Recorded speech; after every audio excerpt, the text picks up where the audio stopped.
always keep the element of surprise on our side. What are you doing here? I might ask you the same question. On special assignment for the Daily Sentinel. You know my aide, Cato? Robin, the boy wonder. Well, I don't want to hold you up from your crime fighting. Gosh, Batman, what are they dressed like that for?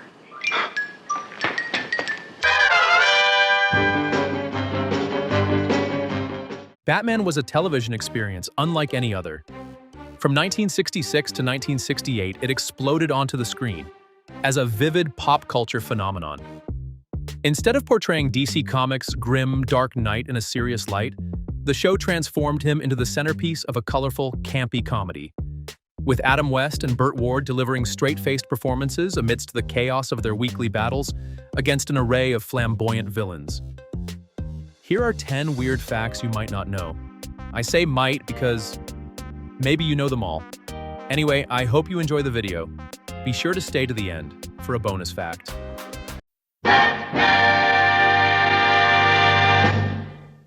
Number 1.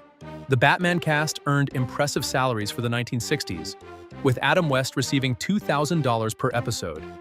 Madge Blake and Alan Napier followed as the next highest-paid regulars, each earning $500 per episode.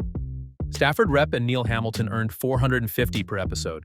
Despite Robin's significant role, Bert Ward was paid only $350 per episode due to his status as a relatively unknown actor, with a limited resume compared to his co-stars. Holy nightmare! Number 2. Producer William Dozier made some unexpected casting decisions for Batman, including selecting distinguished actors like Burgess Meredith to play the Penguin and Cesar Romero as the Joker. However, the most unexpected casting decision was his own. Dozier took on the role of the show's narrator after auditioning several candidates, but failing to find anyone who could deliver the over-the-top, melodramatic style he envisioned. Believing no one could match his flair for the part, he appointed himself as the voice behind the narration, under the pseudonym Desmond Doomsday. I'm referring to the off-screen narrator, who remains anonymous. No, Why he is has that? a name. He has a name. We call him Desmond Doomsday. The criminal types are obviously, and a smooth one. They can be the most dangerous. Number 3. To determine the casting for Batman and Robin, 2 screen tests were conducted. One showcased Adam West alongside Bert Ward, while the other featured Lyle Waggoner and Peter RJDL. It's a dirty trick. It's a dirty trick. Although Waggoner didn't secure the role of Batman, he later found success portraying another iconic DC Comics character, Steve Trevor, in the Wonder Woman series. Gather your wits, old chum. We seem to have fallen prey to that painted Pagliacci of perfidy. You mean Clownface? Well, if it isn't Batmensch and the Goy Wonder. Number 4. Producer William Dozier tasked car customizer George Barris with creating the Batmobile on a tight deadline of just a few weeks. Rather than starting from scratch, Barris transformed a 1955 Lincoln Futura, a concept car that had previously appeared in the 1959 film It Started with a Kiss, where it was painted bright red. The Futura already had distinctive features like hooded headlights, bubble-shaped windshields, and prominent tail fins. Barris focused on adding Batman-inspired elements, reshaping the body to include bat-like details, and giving the car a fresh coat of paint to complete its transformation into the famed Batmobile. Like the way Commissioner Gordon tells Batman that he just took a poop. Ugh, I don't need to know about that. Number 5. The supervillain. Mr. Freeze's name was changed for the Batman TV series.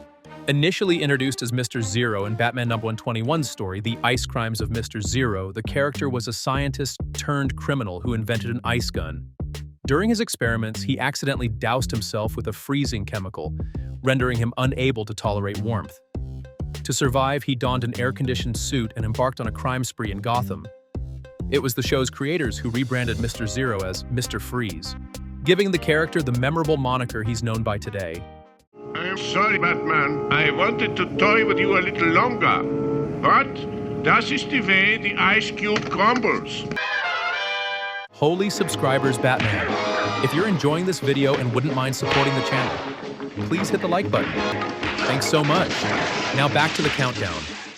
Number 6. Many viewers of the show often speculated whether Gotham City was modeled after a real city or was purely fictional. Some believed it resembled Chicago, while others thought it mirrored New York. In reality, the producers drew inspiration from St. Louis, using its map as a basis. The giant lighted lucite map of Gotham City and the Batcave, which helped Batman and Robin navigate, was actually a reversed image of St. Louis.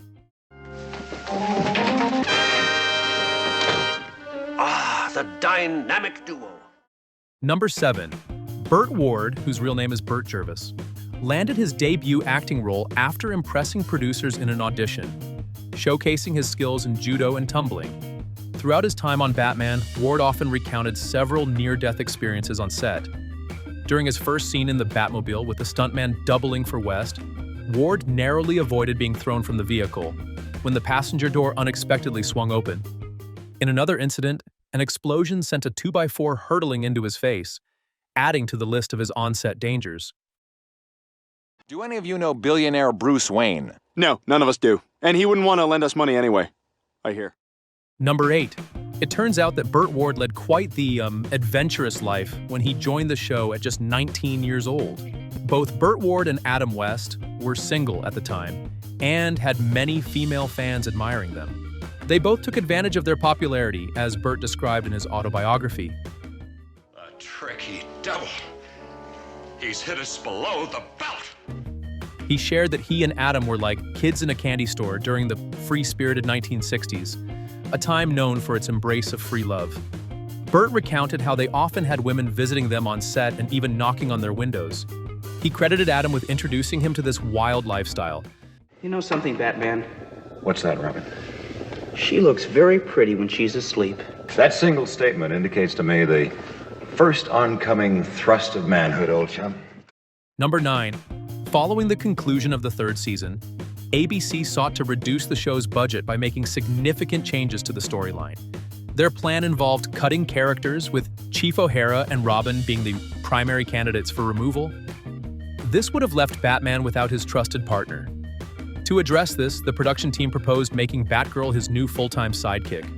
However, both William Dozier and Adam West opposed the idea. Ultimately, the debate became irrelevant as the show was canceled soon after. Number 10. To access the Batcave, Batman would flip a switch, causing a bookcase to slide open and reveal the Batpoles. However, on set, the switch never actually triggered the bookcase. This was a behind-the-scenes secret. The switch activated a light, signaling the crew to manually move the bookcase to simulate the opening. To the Batpoles. Now for a bonus fact, Adam West passed away in 2017. It turns out, however, that was not the last we've seen of the Batman actor.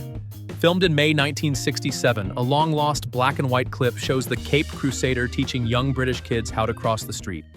I'm taking a holiday from crime fighting in Gotham City. Adam West donned his cape and flew to London for the short film, which was never screened outside of Britain. "I'm taking a holiday from crime fighting," Batman says from the banks of the River Thames with Big Ben over his shoulder. "No rest from danger, though, because all around us is that deadly daily danger, traffic." To see even more cool videos, tune in again next time. Same bat time, same bat channel. No rest from danger, though, because all around us is that deadly daily danger, traffic.